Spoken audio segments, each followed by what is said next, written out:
Hey, what's up, Market Moose? Mike from the Moose on the Loose. I hope you had an amazing weekend. As you listening to this or watching it on YouTube, I'm still away. So we rented a cabin for 3 days. I'm coming back today, so I can already tell you that tomorrow I'll have a lot of energy. Anyways, today I want to talk about my daughter Amy. I've mentioned her a few times on the podcast. She turned 18 this year, and she's going to end the year with $25,000 into her investment account, and without daddy giving her a single dollar.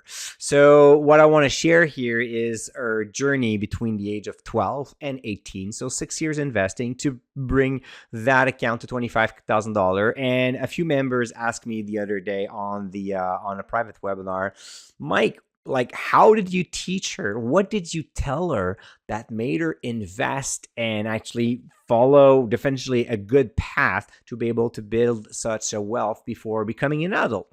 And I decided to condense this episode into like 4 super important things that I've told my daughter and that you could tell your children to help them start investing. And if you're a beginner investor, well, this episode is for you, my friend.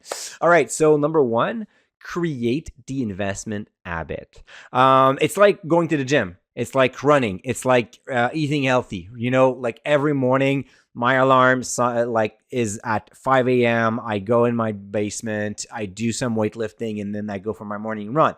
I don't even have to think about it. I don't even have to think if it's like something that I would like to do or not. I just do it. So you have to start the habit of investing. And you can do it like based on Atomic Habits book by James Clear, like 4 things that you can make your habit better. First, make it obvious. Super important. It has to be in your face. So in this case was just automatic investment every month. She started to invest money automatically. So that was like obvious, and that also tick the another box, make it easy. So it's obvious you're investing. It's easy because you don't even have to think about it. The other thing is make it attractive. So how do you make investment attractive for 12 years old?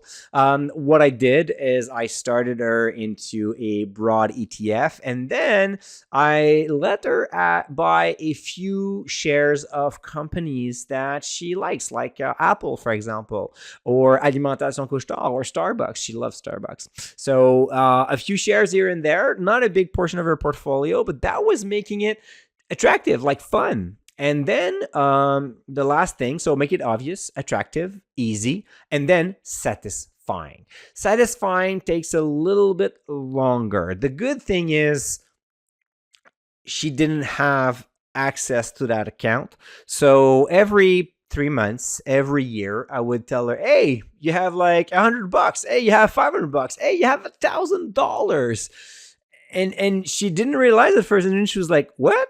I have $1,000 invested? That's kind of crazy. So it's really satisfying, rewarding. I was making her proud of this, and I was like, you're doing great. Keep on doing it.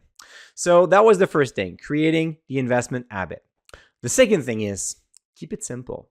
Investing could be very intimidating. There are like a bunch of financial lingos. There are a bunch of strategies. You can get lost easily trying to find your way.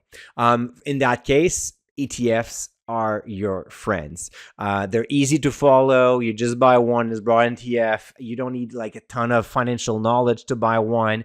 It doesn't have to be the best. Actually, it's completely irrelevant. You'll just want to have something to get started and to be like greatly diversified.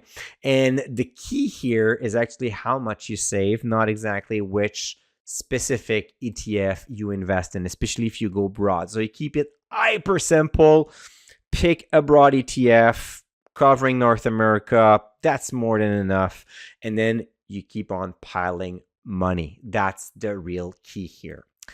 Number 3, don't look at it. Well, that was pretty easy in this case because she did not have access to it. But once the money is out of your account, you don't really think about it. Like I said earlier, when I was trying to reward her and congratulate her from time to time, I would just say, hey, here's your balance.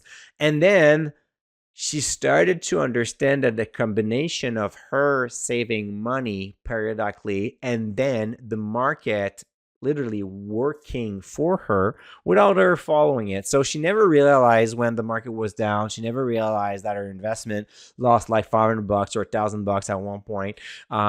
She was not following it daily. This is one thing I try to do with my portfolio. I'm sure you're trying to do that as well, and it's really tough. But she had that passive investment thinking because she did not have access to the account. So passive investing works. You don't have to look at your portfolio, not even weekly, not even monthly, actually. Just everything is on automation. So don't look at it. It's even better this way. Just look at it like quarterly or every year. It's going to be even better. So to summarize, the three first things: create the investment habit, keep it simple, don't look at it. So literally, if you want to start investing today, start investing in a broad ETF, set a fixed amount every time you get a paycheck, and forget about that account. Like, don't even like download the app on your phone and just forget about it. And I know like all the new investment brokers app are just like super nice. They're easy. They're fun to look at. But that's almost like the point of like, they want you to trade, right? And you should not trade. You should just put that aside. And there you go. I don't go on the balance and weight myself every single morning. It's completely irrelevant because I know what I do. I know what I eat. I know what I do in terms of running, in terms of physical activities. And therefore, I'm going to do checkpoints on my weight every like month or quarter. And sometimes I could even spend like 3, 4, 5 months without even weighting myself. Because of that, I follow the process. And is it actually the last point I want to share with you? The process is more important.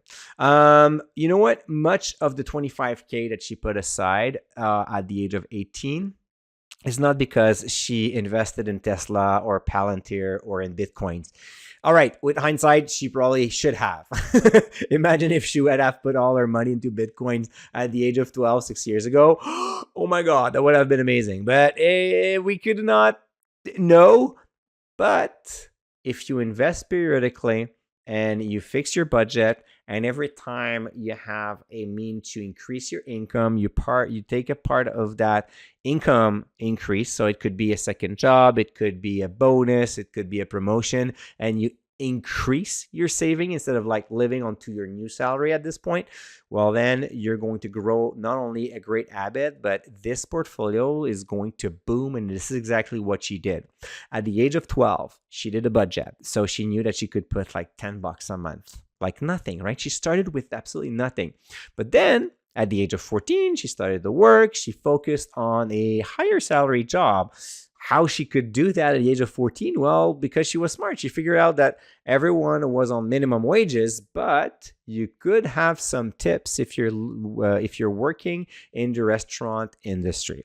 So she started like not being, of course, a waitress, but she started working into a restaurant where there were like some part of the tips that was shared with other employees. So that would give her a small bump. And then eventually, not too long ago, actually, she became a waitress. So now she's making a lot more money because she has more tips. But that's the whole point. She's trying to maximize all the hours that she have. And most importantly, most of that extra income is being redirected into her investment account. Of course, you're going to tell me, but Mike, she's living at your place. She doesn't have to pay anything. It's easy to save like 75% of your salary. Fair enough.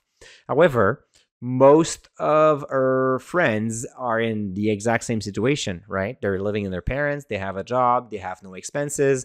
And yet, most people at the age of 18 don't have like even $1,000 in an investment account.